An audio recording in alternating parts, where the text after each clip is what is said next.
अस्सलाम वालेकुम जी, अहमद कयूम बात कर रहा हूँ। आज हम अब्दुल्ला की फाइवर प्रोफाइल रिव्यू करेंगे और देखेंगे कि अब्दुल्ला जो गिग डी रैंकिंग का इशू फेस कर रहे हैं, इस इशू को कैसे रिजॉल्व किया जा सकता है। तो अगर मैं बात करूँ पिछले कुछ अरसे की, लास्ट 6 to 8 मंथ्स, बहुत से फाइवर पे top rated sellers, level 2 sellers थे जिनकी फाइवर ने प्रोफाइल्स को डी रैंक किया और अब वापस वो अपनी गिग्स को रैंक करवा चुके हैं, लेकिन दे रियली वर्क हार्ड और वो कंसिस्टेंटली अपनी गिग को इम्प्रूव करने की कोशिश करते रहे, उसके कीवर्ड्स पे काम करते रहे, गिग इमेज के ऊपर, डिस्क्रिप्शन के ऊपर। Now their gigs are back और now they are getting very good results. तो एक चीज़ बड़ी इंपॉर्टेंट है कि अगर आपकी गिग डी रैंक हो चुकी है तो अपनी गिग के ऊपर काम करते रहें कंसिस्टेंटली, उसके कीवर्ड्स को चेंज कर करके देखते रहें, डिस्क्रिप्शन के ऊपर काम करें, गिग इमेज के ऊपर काम करें, ठीक है। तो उम्मीद है कि आपकी उससे बेहतर रैंक हो जाएगी। लेकिन अगर हम स्पेसिफिकली यहाँ पे इस गिग की बात करें, that is I will upload products listing to your Shopify store, ठीक है जी। तो इस गिग को ओपन कर लेते हैं। तो यहाँ पे डिफरेंट चीज़ें हैं जो मैंने नोट डाउन की हैं। The first one is the gig image. अब यहाँ पे 2-3 चीज़ें हैं गिग इमेज के अंदर। द फर्स्ट वन इज़ जो कि कंटेंट लिखा गया है। तो मेरी राय ये है कि कंटेंट गिग इमेज के ऊपर बड़ी सोच समझ के लिखना चाहिए और उसके लिए आप लोग कॉपी राइटिंग टेक्निक्स थोड़ी बहुत सीख लें। उससे काफ़ी हद तक अंदाज़ा हो जाता है कि गिग इमेज के ऊपर किस तरह का कंटेंट लिखा जाए, किस तरह की इमेजेस लगाई जाएँ। अगर आप कॉपीराइटिंग टेक्निक्स के बारे में मज़ीद जानना चाहते हैं तो लिंक आपको डिस्क्रिप्शन में मिल जाएगा, तो आप उस डॉक्यूमेंट को जाके पढ़ें और देखें कि कंटेंट को किस तरह से इम्प्रूव किया जा सकता है। सेकंड चीज़, अगर आप गिग इमेज को मज़ीद एक्सप्लोर करना चाहते हैं तो इसके ऊपर मैं ऑलरेडी एक वीडियो रिकॉर्ड कर चुका हूँ, आप उसको भी जाके देख सकते हैं, सुन सकते हैं और अपनी इमेज को इम्प्रूव कर सकते हैं। अगर हम स्पेसिफिकली इस गिग इमेज की बात करें, एक तो इसका कंटेंट इम्प्रूव होने वाला है, प्रोडक्ट अपलोडिंग इसकी जगह पे कोई मज़ीद बेहतर वर्ड्स का इस्तेमाल किया जा सकता है और जब आप कॉपीराइटिंग डॉक्यूमेंट को पढ़ेंगे, उसको समझेंगे, तो you will get to know कि इसकी जगह पे इसको किस कंटेंट से रिप्लेस किया जा सकता है।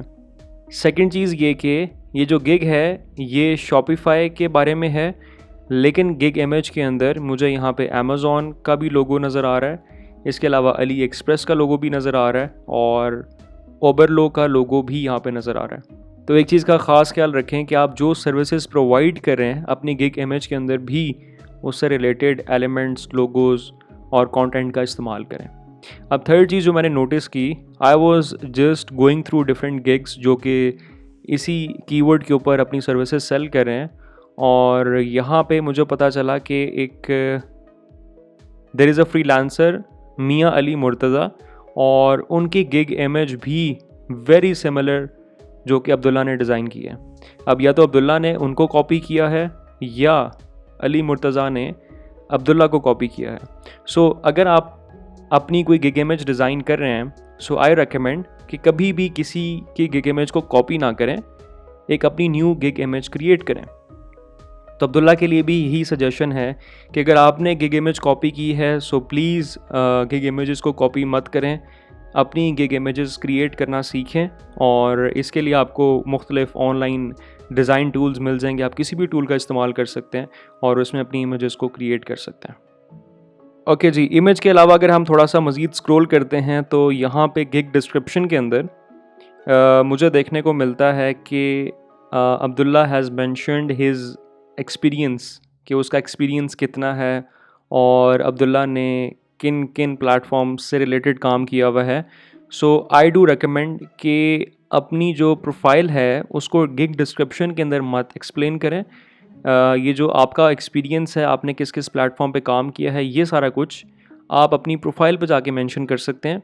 सो अगर क्लाइंट आपके बारे में जानना चाहे सो वो आपकी प्रोफाइल पे जाके मज़ीद आपके बारे में जान सकते हैं। तो गिग डिस्क्रिप्शन के अंदर जो सर्विसेज आप प्रोवाइड कर रहे हैं सिर्फ उसी से रिलेटेड यहाँ पे कंटेंट आना चाहिए, ठीक है। अब एक और चीज़ मैंने नोटिस की अब्दुल्ला की कि अगर मैं यहाँ पे सर्च करूँ तो I was going through multiple gigs और वहाँ पे मुझे एक गिग नज़र आई जहाँ पे जिसकी जो डिस्क्रिप्शन थी दैट वाज वेरी सिमिलर जो कि अब्दुल्ला ने यहाँ पे लिखी हुई है। आई वॉज नोटिसिंग कि ये जो क्यूरीज डॉट प्लीज़ लिखा हुआ है इसके दरमियान में स्पेस ना उसकी डिस्क्रिप्शन में थी और ना अब्दुल्ला की डिस्क्रिप्शन में है। तो अब दोबारा वही बात है, या तो अब्दुल्ला ने किसी और की डिस्क्रिप्शन को कॉपी किया है या किसी और पर्सन ने अब्दुल्ला की डिस्क्रिप्शन कॉपी की हुई है। सो इस तरह के मामलात में फाइवर के एल्गोरिथम्स आर वेरी स्मार्ट। अगर आप किसी की इमेज कॉपी करते हैं, किसी की डिस्क्रिप्शन कॉपी करते हैं, तो फाइवर आपको डी रैंक ज़रूर करेगा। सो इसके लिए बड़ा लाजमी है कि जब भी आप डिस्क्रिप्शन लिखने जाएं, किसी की डिस्क्रिप्शन को कॉपी ना करें, सिर्फ उसे सीखें कि वो उसमें क्या लिख रहा है। अब यहाँ पे ये सारा content that has been copied from another gig, so इसकी बेसिस पे भी पॉसिबल है कि फाइवर ने इस गिग को डी रैंक किया हुआ है। सो इसके लिए बड़ा ज़रूरी है जो डॉक्यूमेंट मैंने आपसे पहले मेंशन किया है कॉपी राइटिंग का, अगर आप उसको एक दफ़ा पढ़ लेंगे, उसको समझ लेंगे, so you will get to know कि डिस्क्रिप्शन में क्या लिखा जा सकता है, टाइटल में क्या लिखा जा सकता है, इसके अलावा जो गिग इमेज क्रिएट की जाती है इसमें क्या कंटेंट लिखा जा सकता है। ठीक है, so that document is very very useful, जो कि आप उसमें से गो थ्रू कर सकते हैं। सो अब्दुल्ला अपनी डिस्क्रिप्शन को मज़ीद इसको रिवाइज़ करें, कॉपी राइटिंग जो डॉक्यूमेंट है उसको रीड करें और अपनी डिस्क्रिप्शन ख़ुद से लिखें। ठीक है, इसके लिए मैं आपके साथ एक वेबसाइट शेयर कर लेता हूँ, प्रो राइटिंग एड। ठीक है, सो डिस्क्रिप्शन लिखने के लिए, टाइटल लिखने के लिए just go to this website. ठीक है, इसके वेब एडिटर में जाके वहाँ पे जाके अपनी डिस्क्रिप्शन लिखें। सो आपकी जो ग्रामेटिकल मिस्टेक्स हैं, जो मुख्तलिफ लाइंस हैं, वो यहाँ पे जाके आपकी इम्प्रूव हो जाएंगी। इसके अलावा कुछ लोग ग्रामरली भी यूज़ करते हैं, सो आप उस टूल का भी इस्तेमाल कर सकते हैं। ठीक है, सो डिस्क्रिप्शन डायरेक्टली यहाँ पे ना लिखें बल्कि इन टूल्स में जाके लिखें, वहाँ पे उसकी इंग्लिश को इम्प्रूव करें और वहाँ से फिर कॉपी करके यहाँ पे पेस्ट कर दें। ठीक है, लेकिन कोशिश करें कि किसी सेकंड पर्सन की डिस्क्रिप्शन या उसके गिग इमेज को कॉपी ना करें। फाइवर के एल्गोरिथम्स काफ़ी स्मार्ट हैं और ये एक बड़ी वजह हो सकती है इस गिग की डी रैंकिंग के लिए। ठीक है, इसके बाद हम आ जाते हैं जी, अच्छा इसमें एक बड़ी अच्छी चीज़ मुझे जो नज़र आई वो FAQs थे, द फ्रीक्वेंटली आस्क्ड क्वेश्चंस। अगर आप में से किसी ने अपनी फाइवर गिग के अंदर FAQs नहीं ऐड किए हुए, सो आई हाईली रिकमेंड कि FAQs ज़रूर ऐड करें और ऐसे FAQs लिखें जिससे क्लाइंट को कुछ सीखने को मिले, उसको एक एक्स्ट्रा इन्फॉर्मेशन मिले आपकी सर्विसेज के बारे में। ठीक है, इसके बाद जी अगर हम टैग्स के ऊपर आते हैं, that are also very important. तो यहाँ पे जो चीज़ मैं नोटिस कर चुका हूँ और जो मैं रेकमेंड करता हूँ वो ये है कि हमेशा टैग्स रेलिवेंट सर्विसेज के ही यूज़ किया करें। जैसा कि अगर मैं यहाँ पे इन दोनों टैग्स को देखूँ, that is data entry and product listing.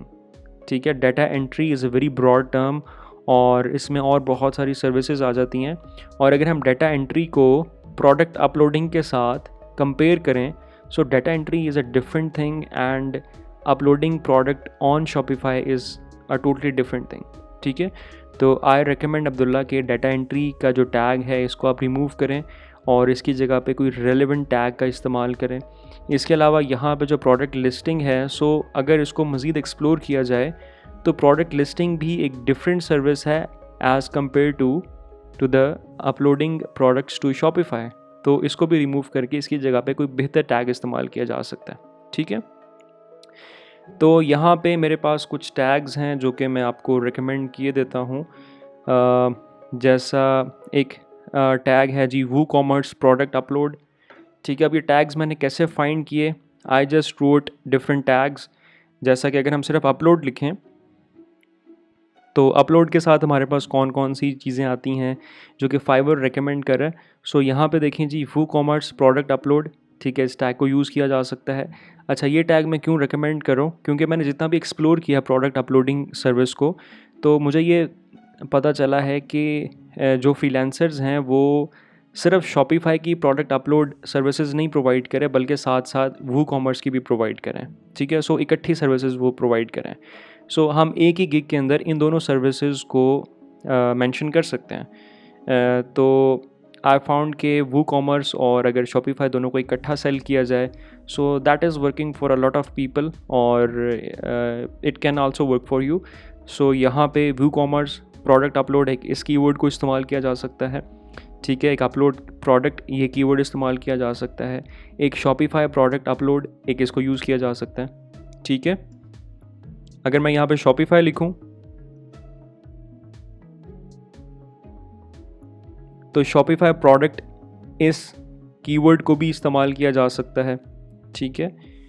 So Shopify store का भी इस्तेमाल किया जा सकता है, लेकिन इसमें आपने ख़ास ख्याल ये रखना है, जैसे मैं यहाँ पे वू कॉमर्स लिखता हूँ, ठीक है, वू कॉमर्स प्रोडक्ट अपलोड। सो एक चीज़ बड़ी इंपॉर्टेंट है, यहाँ पे आप ये देख लीजिएगा कि इसमें कितनी सर्विसेज अवेलेबल है, ठीक है। जैसा कि यहाँ पे इस कीवर्ड के ऊपर 11,861 सर्विसेज अवेलेबल है, तो कोशिश करें कि ऐसे कीवर्ड्स को टारगेट किया जाए जिसमें कम से कम कंपटीशन हो, ठीक है। तो कंपटीशन कम देखने के लिए आप कुछ ऐसा भी कर सकते हैं, आप मज़ीद चीज़ों को फ़िल्टर कर सकते हैं, ठीक है। जैसा कि आप सेम सर्विस प्रोवाइड करें लेकिन आपकी जो टर्म्स एंड कंडीशंस हैं वो थोड़ी सी डिफरेंट हैं बाकियों से। सो यहाँ पे जो आपकी कैटेगरी है that is relevant to the e commerce management, ठीक है। तो यहाँ पे अगर आप देखें तो बहुत सारी सर्विसेज फ़िल्टर हो गई हैं। So there are just 773 services available. So अगर आप इस कैटेगरी में प्रोडक्ट अपलोडिंग की सर्विसेज दे रहे हैं तो आपके लिए कंपटीशन बहुत कम हो गया है। सो आपका जो मुकाबला है वो इन 773 लोगों के साथ है, ना कि आपका 11,861 लोगों के साथ है, ठीक है। तो आप मज़ीद यहाँ पे टर्म्स एंड कंडीशंस जो उसके फ़िल्टर्स हैं उसको अप्लाई करके देख सकते हैं कि एक्चुअली जो आपका मुकाबला है वो किन लोगों के साथ है, और फिर उन कीवर्ड्स को इस्तेमाल कर लें अपनी जो गिग नीचे टैग्स यूज़ होते हैं उसके अंदर, ठीक है। इसके अलावा जी और मैंने यहाँ पे कुछ और मज़ीद टैग्स फाइंड किए, जैसा कि कुछ मैं मेंशन कर चुका हूँ। तो शॉपिफाई स्टोर को भी इस्तेमाल किया जा सकता है। इसके अलावा वू कॉमर्स स्टोर को भी इस्तेमाल किया जा सकता है। जैसे कुछ लोगों ने ऐड प्रोडक्ट को भी यूज़ किया हुआ था, ठीक है। तो ऐड प्रोडक्ट ये एक सर्विस ऐसी है जो कि फाइवर ख़ुद भी रेकमेंड कर रहा है, तो ऐड प्रोडक्ट के कीवर्ड को भी यूज़ किया जा सकता है। ऐड प्रोडक्ट शॉपिफाई इस कीवर्ड को भी यूज़ किया जा सकता है। तो बाय डिफ़ॉल्ट इसमें सिर्फ 5,000 सर्विसेज अवेलेबल हैं, ठीक है। सो यहाँ पे भी देखा जा सकता है, तो आप डिफरेंट कीवर्ड्स के साथ देख सकते हैं कि जो कि आपके सर्विस के साथ रिलेट करती है और उसको यूज़ किया जा सकता हो। इसके अलावा जी मैं एक एग्ज़ाम्पल कोट करूँगा, यहाँ पे हम इसकी डिस्क्रिप्शन को दोबारा से ओपन कर लेते हैं। तो एग्ज़ाम्पल ऐसी है कि आप एक प्रोडक्ट ख़रीदना चाहते हैं ऑनलाइन, और आप उस ऑनलाइन प्रोडक्ट की जो डिस्क्रिप्शन है वो रीड करें कि इस प्रोडक्ट में फॉर एग्ज़ाम्पल अगर तो वो कोई पहनने की चीज़ है तो उसमें फैब्रिक कौन सा यूज़ हुआ है, उसकी स्टिचिंग कैसी है, उसकी मज़ीद क्वालिटीज़ के बारे में आप जानना चाहते हैं, उसमें कलर्स कौन कौन से मिलेंगे। लेकिन उस प्रोडक्ट की डिस्क्रिप्शन में जिस कंपनी ने प्रोडक्ट बनाई है वो कंपनी अपनी तारीफ़ें करती जा रही है और ये बताती जा रही है कि हमारा पिछले 10 साल का एक्सपीरियंस है और हमारे ये क्लाइंट्स हैं जिनके साथ हमने काम किया। तो जो आप डिस्क्रिप्शन में पढ़ना चाह रहे हैं वो तो आपको नहीं मिला। अगर आप कंपनी के बारे में मज़ीद जानना चाहते हैं तो उस वेबसाइट की अबाउट अस पेज में जाके आप उसके बारे में मज़ीद जान सकते हैं। लेकिन एट दिस मोमेंट आप जो प्रोडक्ट ख़रीदना चाहते हैं आप उसकी डिस्क्रिप्शन में उसी प्रोडक्ट के बारे में जानना चाहेंगे। सो वहाँ पे ज़्यादा अच्छा होगा कि अगर वो कंपनी उस प्रोडक्ट की उसके कलर्स के बारे में मेंशन करे, उसमें कपड़ा कौन सा इस्तेमाल हो रहा है, उसकी जो स्टिचिंग है वो कैसी है, वो कहाँ से सिलवाते हैं, उसकी मज़ीद कोई स्टोरी आ सकती है उसके अंदर। तो इस तरह की डिफरेंट चीज़ें हैं जो कि मेंशन करनी चाहिए उस कंपनी को उस प्रोडक्ट की डिस्क्रिप्शन के अंदर। So same is the case the Fiverr gig descriptions. So यहाँ पे आप अपने बारे में ना बताएं, जो आपकी अपनी एक्सपीरियंस है, जो आपका अपना इंट्रोडक्शन है वो अपनी प्रोफाइल में जाके मेंशन करें। अगर क्लाइंट आपके बारे में मज़ीद जानना चाहता होगा वो सिंपल आपके नाम पे क्लिक करेगा और वो यहाँ से जाके आपके बारे में मज़ीद जान सकता है, ठीक है। So these were the few things जिसको अगर आप फोकस करें, उस पर मेहनत करें, उसको इम्प्रूव करें, तो जो आपकी रैंकिंग है वो वापस आ सकती है।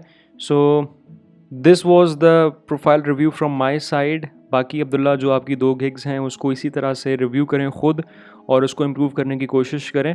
इसके अलावा अगर आप में सुनने वालों में से कोई मज़ीद बेहतर सजेशन देना चाहता हो, दे सकता हो, जिसकी वजह से उसकी प्रोफाइल दोबारा से रैंक हुई या बेहतर जो कि गिग्स में सजेशन इस्तेमाल की जा सकती है बेहतर सर्विसेज सेल करने के लिए, अपनी जो प्रेजेंटेशन है उसको इम्प्रूव करने के लिए, तो कमेंट्स में ज़रूर शेयर कीजिएगा जी। मिलते हैं फिर कभी नेक्स्ट वीडियो में, तब तक के लिए बाय बाय।